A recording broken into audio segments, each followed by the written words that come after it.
अवधूत चिंतन श्री गुरुदेव दत्त श्री स्वामी समर्थ. तुम्हा सर्वांचं स्वामी मराठी चॅनलमध्ये मी तुमचं मनापासून स्वागत करते आणि आजच्या नवीन व्हिडिओला सुरुवात करते. आपल्या हिंदू धर्मामध्ये आषाढी एकादशीला विशेष असे महत्त्व आहे. आषाढी एकादशी म्हटली की महाराष्ट्रासाठी हा एक उत्सव असल्यासारखाच असतो. ही तिथी पंढरीच्या पांडुरंगाला सुद्धा समर्पित आहे. केवळ महाराष्ट्रातच नाही तर संपूर्ण भारतामध्ये सुद्धा सगळ्यात मोठी जी कोणती वारी असेल तर ती म्हणजे पंढरीच्या पांडुरंगाची वारी असते. पंढरीचे जे विठ्ठल रूपी रूप आहे हे पांडुरंग दुसरे तिसरे कोणी नसून भगवान श्री हरी विष्णू यांचेच रूप आहे. आषाढी एकादशीच्या अगोदर महिनाभर किंवा 3 आठवडे पूर्वीपासूनच ज्या काही दिंड्या असतात त्या दिंड्या पंढरीच्या पांडुरंगाला भेटण्यासाठी पंढरपूरकडे जात असतात.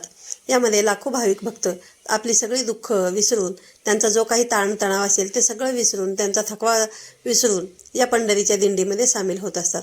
आणि जवळजवळ 80 ते 90% लोक आपल्या घरातल्या म्हणजेच प्रत्येक घरातून एका व्यक्ती होईना या पंढरीच्या दिंडीमध्ये सामील हा नक्कीच होत असतो. त्यानिमित्ताने त्यांचे पंढरीच्या पांडुरंगाचे दर्शन होत असते. असं म्हटलं जातं की आयुष्यामध्ये प्रत्येक माणसाने एकदा का होईना पंढरीच्या पांडुरंगाची पायी दिंडी ही चालावी. यामुळे आपल्या हातून न कळत किंवा कळत न कळत ज्या काही पाप घडलेला असेल, काही चुका घडल्या असतील तर त्यासुद्धा नष्ट होऊन जातात आणि आपल्याला मृत्यूनंतर मोक्ष मिळतो. पंढरीच्या पांडुरंगाचा आशीर्वाद आपल्या संपूर्ण कुटुंबाला मिळतो. त्यामुळेच आपल्या घरातून भलेही कोणीही व्यक्ती एका दिंडीमध्ये जरी गेली आणि त्यानंतर पंढरीच्या पांडुरंगाचे दर्शन करून आली, त्यानंतर त्याच्या पाया पडण्याची पद्धत ही आपल्या महाराष्ट्रामध्ये आहे.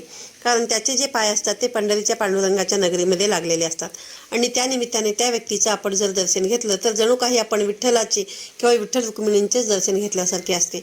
म्हणून या दिंडीचे महत्त्व आणि तिची माहिती जी आहे ती अनन्यसाधारण आहे. आपल्या हिंदू पंचांगानुसार दरवर्षी आषाढ महिन्यामधील शुक्ल पक्षामध्ये एकादशी तिथी येते. त्या एकादशी तिथीला आपण आषाढी एकादशी म्हणजे देवशयनी एकादशी म्हणून आपण साजरी करत असतो. या एकादशीला हरिशयनी एकादशी तसेच पद्मा एकादशी ही सुद्धा नावे आहेतच. हिंदू धर्माच्या मान्यतेनुसार या दिवसापासून भगवान श्री हरी विष्णू हे जे असतात ते 4 महिने निद्रा योगमध्ये जात असतात आणि तेव्हापासूनच चातुर्मासाला सुरुवात होत असते. आषाढी एकादशी ते कार्तिकी एकादशी हा 4 महिन्यांचा जो कालावधी असतो हा कालावधी चातुर्मासाचा कालावधी असतो आणि या काळामध्ये सर्व प्रकारचे जे काही शुभकार्य असतात ती शुभकार्य करण्याला आपण वर्ज करत असतो. तरी या कालावधीमध्ये आपण भगवान श्री हरी विष्णूंची सेवा पूजा आपण करू शकतो. या 4 महिन्यांच्या दरम्यान जी व्रत वैकल्य येतात ती सुद्धा आपण करू शकतो. भगवान विष्णू यामुळे आपल्यावरती प्रसन्न होतात आणि भक्तांच्या सर्व मनोकामना त्या पूर्ण करतात. या व्हिडिओमध्ये मी तुम्हाला आषाढी एकादशीचे महत्त्व काय आहे आणि आषाढी एकादशीच्या दिवशी तुम्ही तुळशीला पाणी घालू शकता किंवा नाही. जर तुळशीला पाणी घालू शकत नसलो तरी पण तुळशीची न स्पर्श करता पूजा कशी करायची हे आपण आजच्या या व्हिडिओमध्ये पाहणार आहोत. तर त्यामुळे आपण बघूया की जर मग तुळशीला पाणी न घालता आपण तिची पूजा कशी करायची आणि तिला आपण असा कुठला पदार्थ अर्पण करायचा आहे याचीच माहिती मी तुम्हाला आजच्या या व्हिडिओमध्ये सांगणार आहे. भगवान श्री हरी विष्णू जे आहेत ते 4 महिने योगनिद्रेमध्ये जातात उद्यापासून. तर एक प्रकारे आपण त्यांची 4 महिन्यांसाठी जी काय आहे ती त्यांची पाठवणी करतो. ते आपल्या सोबतच असतात पण ते निद्रा घेत असतात. जसं गणपती आपल्याकडे 10 दिवस बसवले जातात आणि जेव्हा आपण 10व्या दिवशी गणपती बाप्पांचं विसर्जन करतो अनंत चतुर्दशीला तर त्यांच्यासोबत आपण काही ना काही एखादी गोष्ट देत असतो. तसेच आपण भगवान श्री हरी विष्णूंच्या सोबत काय वस्तू देणार आहोत त्याच्यासाठी आपल्याला काय करायचं आहे, त्यासाठी आपल्याला एक हरिपोटली तयार करायची आहे आणि ती हरिपोटली कशी तयार करायची आहे याबद्दल आपण आजच्या या व्हिडिओमध्ये पाहूया. आषाढी एकादशीच्या बाबतीत आषाढी एकादशीला तुम्हाला ब्रह्ममुहूर्तावर उठून तुमची सगळी स्वच्छतेची कामं वगैरे आटपून घ्यायची आहे. त्यानंतर आंघोळ करायचं आहे. आंघोळ करताना तुम्हाला मस्तपैकी आंघोळीच्या पाण्यामध्ये 2 ते 3 थेंब गंगाजलचे टाकायचे आहेत किंवा तुमच्याकडे गंगाजल नसेल तर तुम्ही चिमूटभर हळदसुद्धा या ठिकाणी टाकू शकता. त्यानंतर छानपैकी एक दारासमोर तुम्ही रांगोळी काढू शकता. तर तुम्हाला जर रांगोळी काढता येत नसतील तर तुम्ही रांगोळीच्या हल्ली भरपूर प्रकारचे जे काही स्टेनशील साचे असतात ते तुम्ही त्याने सुद्धा रांगोळी काढू शकता. जर तुम्हाला सूर्योदयाची वेळ टाळायची नसेल तर त्या अगोदर आपल्याला जी काही महत्त्वाची कामं आहेत ती सुद्धा अगोदरच करून घ्यायची आहेत. आता आपण पाहूया की तुळशी पूजनाबाबत काय करायचं आहे ते. आपण म्हणतो की आषाढी एकादशीला तुळशीला पाणी घालायचं नसतं, तुळशीच्या रोपाला सुद्धा स्पर्श करायचा नसतो किंवा तुळशीची पानं सुद्धा या दिवशी तोडायची नसतात. यामागे सर्वात मोठे धार्मिक कारण आहे की जसं आपण पांडुरंगासाठी व्रत उपवास करत असतो, त्याच पद्धतीने तुळशी जी आहे ती सुद्धा पांडुरंगासाठी, भगवान श्री हरी विष्णूसाठी निर्जला व्रत करत असते. म्हणजे ती त्या व्रतामध्ये काहीच खात नाही किंवा पित नाही. त्यामुळे तिचं जे निर्जला व्रत आहे तर ते कधी सुरू होतं तर आपल्याकडे कोणत्याही प्रकारची जी तिथी असते किंवा सणवार असतात ते आपण ज्या काही व्रत वैकल्य वगैरे करतो ती तिथी आपण उदय तिथीपासूनच साजरी करत असतो. म्हणजेच काय तर सूर्योदयापासून आपण हे पाळत असतो. त्यामुळे निर्जला एकादशीच्या दिवशी सुद्धा तुम्हाला हा नियम सांगितलाच होता की तुम्हाला जर काही खायचं प्यायचं असेल तर तुम्ही ते सूर्योदय होण्याच्या आधी खा आणि त्यानंतर तुम्ही उपवास करू शकता. आपल्याला एकादशीला काय करायचं आहे तर सूर्य उगवण्याच्या अगोदरच तुम्हाला तुळशी मातेला पाण्याऐवजी एखादा मातीचं भांडं घ्यायचं आहे आणि त्यामध्ये तुम्हाला चमच्याभर दूध टाकायचं आहे, हळद टाकायची आहे, थोडीशी त्याच्यामध्ये साखर टाकायची आहे आणि हे जे हळद, दूध, पाणी मिश्रित दूध असेल ते दूध तुम्हाला तुळशी मातेला तिला स्पर्श न करता अर्पण करायचं आहे. तुळशी मातेला तुम्ही हळदी कुंकू न वाहता म्हणजे तिच्या पानांवरती आपण जेव्हा रोज देवपूजा करतो तेव्हा हळदी कुंकू अर्पण करतो, पण एकादशीच्या दिवशी जर तुम्ही हळदी कुंकू अर्पण करायला गेलात तर तिला आपला स्पर्श होईल. त्यामुळे तिला स्पर्श न करताच तिला तुम्हाला हळदी कुंकू व्हायचं आहे. जर तुम्हाला असं वाटत असेल की हळदी कुंकू आपल्या हाताने तिला तुळशी मातेला स्पर्श होऊ शकतो तर मग तुम्ही त्या जी काही तुळशीची कुंडी असते त्या कुंडीला सुद्धा तुम्ही हळदी कुंकू लावू शकता. त्यानंतर तुळशी मातेला तुम्ही नमस्कार करायचा आहे आणि या पद्धतीने आपल्याला तुळशीची पूजा ही एकादशीच्या दिवशी करता येईल. तुळशीच्या कुंडीच्या बाहेर सुद्धा तुम्ही दिवा लावू शकता. दिवा हा सकाळ संध्याकाळी आपल्याला लावलाच पाहिजे. दिवा सकाळी लावा. सकाळी म्हणजे ज्यावेळेस आपली देवपूजा असते त्यावेळेस तुम्ही सकाळी लावू शकता आणि संध्याकाळी दिवे लागण्याच्या वेळी सुद्धा तुम्ही दिवा लावू शकता. दिवा हा आपला सकाळ संध्याकाळ दोन्ही वेळी तुळशी समोर हा लावला गेला पाहिजे आणि दिवा लावताना तुम्हाला तुपाचा दिवा या ठिकाणी आवर्जून लावायचा आहे. त्यानंतर अगरबत्ती वगैरे ओवाळायची आहे. त्यानंतर आषाढी एकादशीच्या दिवशी बघा दिवसभरामध्ये एकदा का होईना तुम्ही सकाळी किंवा संध्याकाळी तुळशीजवळ तुपाचा दिवा हा अवश्य लावा. आणि जर तुमच्याकडे गाईचं तूप उपलब्ध नसेल तर तुम्हाला त्याच्यामध्ये चिमूटभर हळद ही टाकायची आहे आणि अशा पद्धतीने तुम्ही तुळशीची योग्य पद्धतीने पूजा करू शकता. आषाढी एकादशीला तुम्हाला जर तुळशीचं नवीन रोप लावायचं असेल तर ते तुम्ही लावू शकता. आता सध्या पावसाळा चालू झालेला आहे त्यामुळे बऱ्याच प्रकारचे झाडे झुडपे हे आपण आपल्या घरामध्ये कुंडीमध्ये लावत असतो. त्याचप्रमाणे तुळशीचं रोप सुद्धा लावायला काहीच हरकत नाही. पण तुळशीचं जर रोप तुम्हाला लावायचं असेल आषाढी एकादशीच्या दिवशी तर तुम्हाला तुळशीला हात लावायचा नसतो, त्यामुळे तिची पानं सुद्धा आपण तोडत नाही. त्यामुळे तुळशी ज्यावेळेस तुम्हाला लावायचं आहे तर ती तुळशी लावताना तुम्हाला लहान मुलांकडून हे तुम्हाला रोप लावून घ्यायचं आहे आणि हे जे रोप आहे ते तुम्हाला सूर्य उगवण्याच्या अगोदरच हे तुळशीचं रोप लावून घ्यायचं आहे. जर तुम्हाला शक्य असेल तर तुम्ही अशा पद्धतीने आषाढी एकादशीच्या दिवशी तुळशीचं रोप लावू शकतात. आपल्याकडून तुळशीचं जे पूजन आहे ते नियमित होऊन जाईल. त्यामुळे जे काही तुळशीला आपण स्पर्श करत नाही हा नियम सुद्धा तुमच्याकडे पाळला जाईल. त्यामुळे लहान मुलांकडूनच तुम्ही आषाढी एकादशीच्या दिवशी तुळस लावून घ्या. तुम्हाला दररोजच सूर्य उगवण्याच्या आतमध्ये व्यवस्थितपणे तुमच्या तुळशी वृंदावनामध्ये किंवा तुम्ही तुळशी लावण्यासाठी जी काही कुंडी निवडली असेल, मातीचं भांडं निवडलेलं असेल त्या ठिकाणी तुम्ही तुळशी जी काही आहे ती लावू शकता आणि तुम्ही तुळशीची पूजा करू शकता. असं म्हटलं जातं की आषाढी एकादशीला आवर्जून तुळशीचे रोप अवश्य लावले पाहिजे आणि ते व्यवस्थित सांभाळलं सुद्धा पाहिजे. ज्यावेळेस चातुर्मास संपतो आणि जेव्हा कार्तिकी एकादशीची सुरुवात होते तेव्हापासून तुळशी विवाहाला सुरुवात होते. तर आपण जे काही आषाढी एकादशीला तुळशीचं रोप लावलेलं असतं ते चांगलं वाढलेलं असतं. त्यामुळे तुम्ही या तुळशीच्या रोपाची व्यवस्थित काळजी घेतली तर ते आपण एका आपल्या मुलाला ज्या पद्धतीने सांभाळतो त्याप्रमाणेच ते तुळशीचं जे झाड आहे ते तयार झालेलं असतं. त्यामुळे तुळशी विवाह तुम्ही या तुळशीचा अवश्य करू शकता. म्हणजेच काय तर आषाढी एकादशीला जे काही तुळशीचं रोप लावलेलं असतं तुम्ही त्या तुळशीच्या रोपाचं कार्तिकी एकादशीला किंवा कार्तिकी एकादशी ते कार्तिकी पौर्णिमेच्या दरम्यान आपण तुळशी विवाह करत असतो. त्यामुळे तुम्ही या तुळशीचा विवाह शालिग्रामशी किंवा भगवान श्री विष्णू असेल यांच्याशी तुम्ही किंवा आपल्या घरामध्ये जो देवघरामध्ये बाळकृष्ण असतो त्यांच्याशी लावू शकता. असे केल्याने तुम्हाला कन्यादानाचे पुण्य प्राप्त होईल. एखाद्या घरामध्ये जर समजा कन्या नसतील किंवा असतील तरी सुद्धा त्यांना हे कन्यादान केल्याचे पुण्य प्राप्त होईल.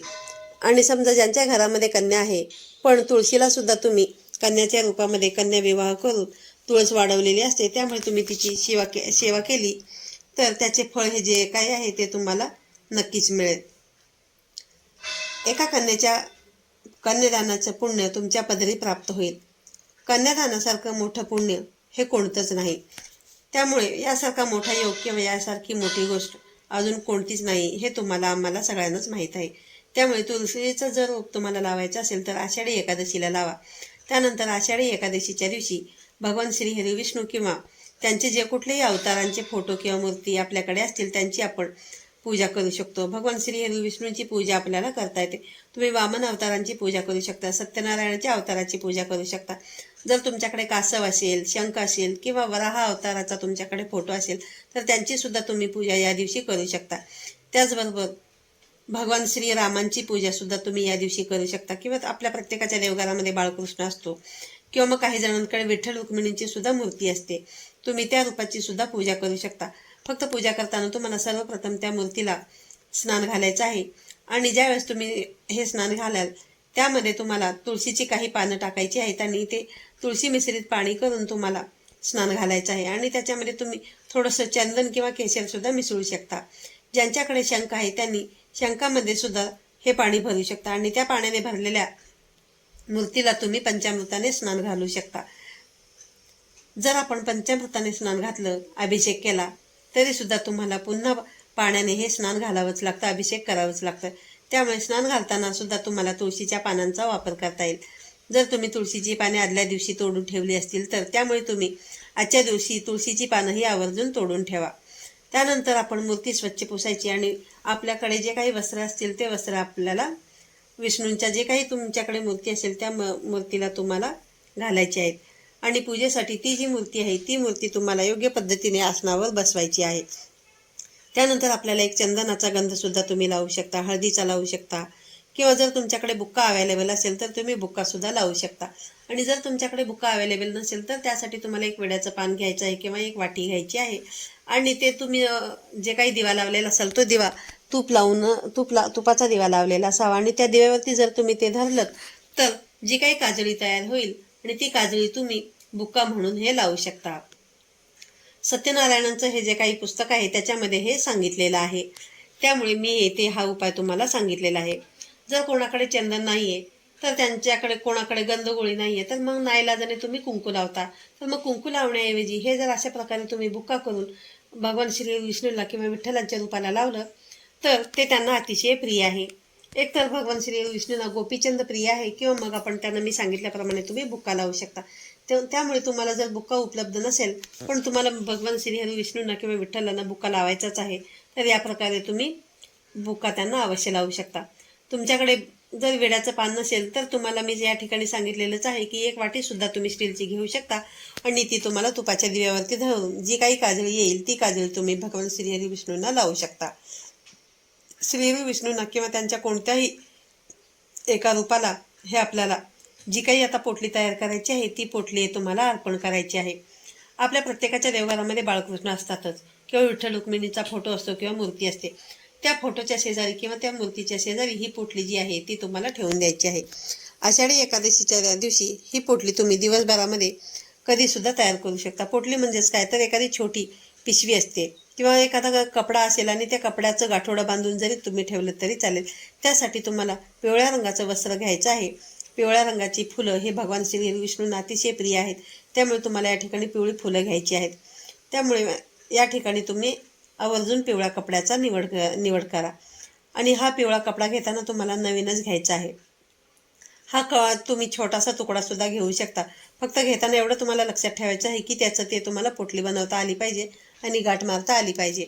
आणि ही जी पोटली बांधलेली आहे ही पोटली तुम्हाला तुमच्या देवघरामध्ये जे काही विठ्ठलाची असेल, श्रीकृष्णाची असेल त्यांच्या मूर्तीजवळ तुम्हाला हे ठेवायचं आहे. तर आता आपण बघूया की या पोटलीमध्ये आपल्याला काय ठेवायचं आहे. तर पहिली गोष्ट म्हणजे तुम्हाला याच्यामध्ये 2 तुळशीची पानं ही ठेवायची आहेत आणि देठासह असलेली तुळशीची पानं या ठिकाणी तुम्हाला घ्यायची आहेत. त्यानंतर 1 रुपयाचं नाणं तुम्हाला घ्यायचं आहे. त्यानंतर सुपारी घ्यायची आहे आणि तुमच्याकडे जर पिवळ्या रंगाची कवडी असेल तर ती कवडीसुद्धा तुम्ही या ठिकाणी ठेवू शकता. त्यानंतर तुम्ही मुठभर गहू किंवा तांदूळसुद्धा या ठिकाणी घेऊ शकता. जर तुम्ही तांदूळ घेतलं तर तांदळाला तुम्हाला हळदीने हे रंगवायचं आहे आणि हे तांदूळ तुम्ही त्या ठिकाणी ठेवायचं आहे पोटलीमध्ये. आणि जर समजा तुम्ही कपडा घेतलेला असेल तर त्या कपड्यामध्ये ह्या सर्व गोष्टी बांधून तुम्हाला त्याचं गाठोडं बांधायचं आहे आणि ते तुम्ही तुमच्याकडे जी काही मूर्ती असेल त्या मूर्तीजवळ तुम्ही ठेवू शकता. आणि पूजा झाल्यानंतर ही जी पोटली आहे ही पोटली तुम्ही मूर्तीच्या बाजूलाच ठेवून द्या, कारण ही जी पोटली आहे तुम्हाला 4 महिने मूर्तीजवळच ठेवायची आहे. त्यामुळे ज्यावेळेस तुम्ही नेहमीची देवपूजा करता त्यावेळेस तुम्हाला ही पोटली बाजूला काढून ठेवायची आहे आणि पूजा झाली की पुन्हा परत ही पोटली तुम्हाला त्या मूर्तीजवळ ठेवून द्यायची आहे. ज्यावेळेस तुळशी मातेचा विवाह आपण कार्तिक महिन्यामध्ये करत असतो त्यावेळेस तुम्हाला या सगळ्या गोष्टी उपयोगात येणार आहेत. तुळशीपत्र जे आहे जरी सुकलं असलं तरी सुद्धा तुम्ही त्याचा वापर करू शकता. बेलपत्र आणि तुळस हे कधीही शिळे होत नाहीत, त्यामुळे याचा वापर तुम्ही पूजेमध्ये कधीही करू शकता. आपण तुळशी विवाहाच्या पोटली ही पुन्हा उघडून या पोटलीतलं जे काही सामान आहे ते सामान तुम्ही तुमच्या घरामध्ये वापरू शकता. जे काही तुळशीचे पान आहे ते तुम्ही तुमच्या घरामधील जे काही पिठाचा डबा आहे त्या पिठाच्या डब्यामध्ये ठेवू शकता किंवा मग एखाद्या पाण्याच्या ठिकाणी प्रवाहित करून दिलं तरी सुद्धा चालेल. त्यानंतर तुळशीच्या कुंडीमध्ये हे जे काही तुळशीचे पान आहे ते जरी टाकलं तरी सुद्धा चालेल. आता राहिला प्रश्न नाणं आणि सुपारीचा.